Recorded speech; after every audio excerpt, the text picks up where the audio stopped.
memperkenalkan tahun ajaran 2022 dan 2023. Baiklah, kita masuk dalam topik pembahasan, yaitu pergaulan bebas merusak iman remaja Kristen. Pergaulan bebas adalah harus dihindari sejauh mungkin karena bisa menyebabkan sikap pada seseorang remaja menjadi tidak karuan serta menyimpang dari hal-hal agama dan merujuk ke banyak hal-hal negatif. Berbahaya bagi masa depan. Oleh karena itu, para remaja, khususnya remaja Kristen, harus paham dan mengerti bagaimanakah menyikapi pergaulan-pergaulan yang terjadi di zaman ini dengan mengetahui ciri-ciri pergaulan bebas.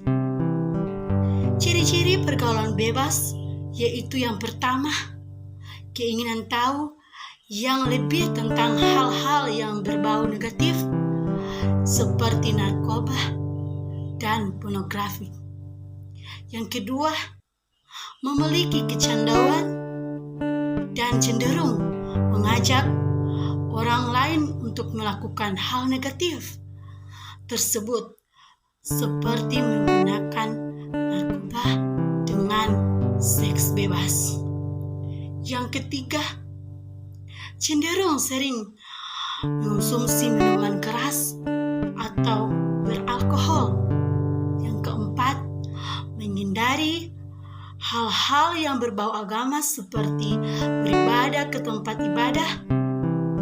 Yang terakhir, yang kelima, yaitu memiliki sifat semena-mena terhadap orang-orang lain serta cenderung tidak menghormati orang tua yang lebih tua. Faktor penyebab yaitu yang pertama, yang berasal dari lingkungan keluarga. Yang kedua, menggunakan obat-obat atau narkoba. Yang ketiga, berasal dari lingkungan masyarakat. Yang keempat, penyalahgunaan internet. Yang terakhir, yang kelima, yaitu gaya hidup kita sehari-hari. Baiklah, kita masuk dalam topik yang kedua, yaitu perkembangan iptek yang berdampak negatif.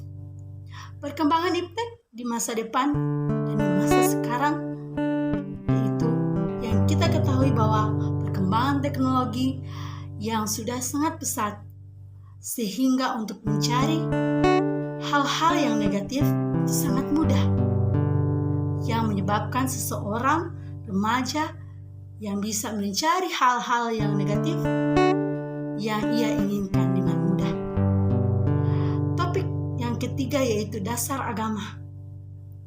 Di zaman sekarang ini, banyak remaja yang tidak memerdulikan tentang ajaran agamanya dan menganggap agama merupakan suatu hal tidak lagi eksis serta tidak pedulian orang tua akan pendalaman iman dari anak-anaknya, membuat remaja semakin mudah untuk dihasut ke dalam dosa. Pergaulan menjadi hal yang krusial di dalam kehidupan remaja dan pemuda Kristen. Jika salah satu pergaulan sejak muda, pasti ada kesalahan pergaulan, maka hal itu akan memengaruhi masa tua kita. Pergaulan yang kita jalani saat ini bisa menentukan masa depan kita. Oleh karena itu, kita harus pandai di dalam memilih teman dan terlebih sahabat. Sebagai pemuda Kristus, kita perlu meminta bantuan Roh Kudus untuk membedakan hal yang baik atau hal yang buruk di dalam pergaulan kita sehari-hari. Apabila kita ceroboh di dalam memilih pergaulan, maka kita bisa terjerumus ke dalam perbuatan yang menimbulkan dosa. Pasalnya di usia muda ini, kita masih sangat mudah untuk terpengaruhi oleh dunia luar. Sehingga pergaulan menjadi faktor penentu sikap kita di usia remaja maupun di usia dewasa nantinya. Topik yang keempat yaitu hal agar tidak terjerumus ke dalam pergaulan yang salah, yaitu yang pertama, tidak berpikir ke depan. Tidak berpikir ke depan yaitu pergaulan pada masa muda memang terasa hanya untuk saat ini saja. Namun nyatanya kita tetap perlu memikirkan kemana kita akan melangkah bersama. Pergaulan yang kita pilih agar kita bisa menuju terlalu nyaman. Yang kedua, terlalu nyaman. Nyaman yaitu kenyamanan bisa berdampak bagi maupun buruk. Apabila kita bergaul dengan teman-teman yang rajin mendiskusikan Alkitab dan berdoa, maka kita bisa merasa dan mengikuti teladan mereka. Namun, jika kita bergaul dengan teman-teman yang lain yang suka bermalas-malasan dan menghina orang lain, maka akan berbahaya jika kita merasa nyaman di dalam pergaulan tersebut. Karena pergaulan tersebut adalah pergaulan yang salah. Yang ketiga, kekecewaan yaitu kepada keluarga, teman, atau bahkan kekasih bisa menjerumuskan kita ke lingkungan pergaulan yang salah.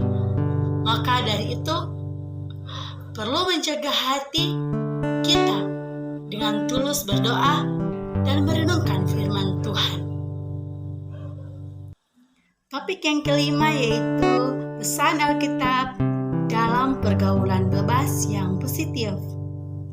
Pesan firman Tuhan dalam 1 Korintus 1 dibaca dari ayat 10 yang berkata, "Tetapi aku menasihatkan kamu saudara-saudara demi nama Tuhan Yesus Kristus, supaya kamu seia, sekata, dan jangan ada perpecahan di antara kamu, tetapi sebaiknya supaya kamu erat, bersatu dan sehati sepikir."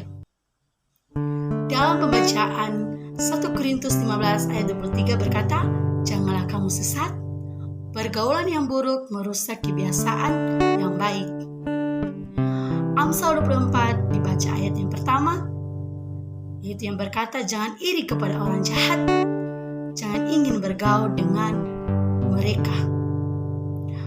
Mazmur 26 berkata, "Aku tidak duduk dengan penipu, dan dengan orang-orang munafik aku tidak bergaul." Roma 12 ayat 9 berakhir pada ayat yang 10 yang berkata, "Hendaklah kasih itu jangan pura-pura, jauhilah yang jahat dan lakukanlah yang baik. Hendaklah kamu saling mengasihi sebagai saudara dan saling mendahului dalam pemberian."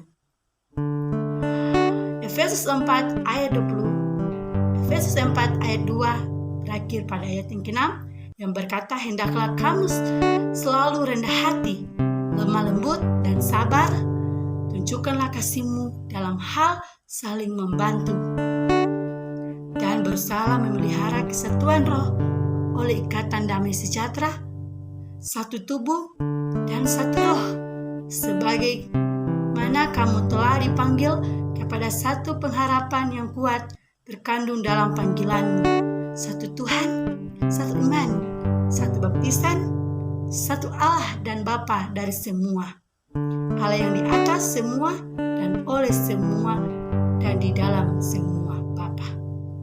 Selamat datang di Universitas Pembangunan Indonesia Manado yang terletak dekat dengan kawasan bisnis Bahu Mall Manado. Tempatnya di Kelurahan Bahu, lingkungan 3 Manado, sangat strategis di pusat kota Manado. Dibangun di atas lahan seluas 2,5 hektar, Universitas Pembangunan Indonesia Manado berdiri megah dengan ruangan 7 lantai, terdiri dari ruangan kelas, ruangan kantor, perpustakaan, laboratorium komputer, laboratorium keperawatan, pengadilan semu, dan laboratorium bahasa, kantin, serta rooftop di lantai atas. Universitas Pembangunan Indonesia Manado memiliki 6 fakultas dengan program studi, yaitu Fakultas Pertanian, Prodi Agribisnis, Fakultas Hukum, Prodi Hukum, Fakultas Teknik, Prodi Teknik Elektro dan Teknik Sipil, Fakultas Ilmu Sosial Ilmu Politik, Prodi Ilmu Politik, Fakultas Sastra, Prodi Sastra Inggris, Fakultas Keperawatan, Prodi Ilmu Keperawatan, dan Profesi Nurse. Selamat bergabung putra-putri terbaik bangsa. Kembangkan dirimu, raih cita-citamu setinggi bintang di langit. Kami siap menghasilkan generasi terbaik dan pemimpin di masa depan.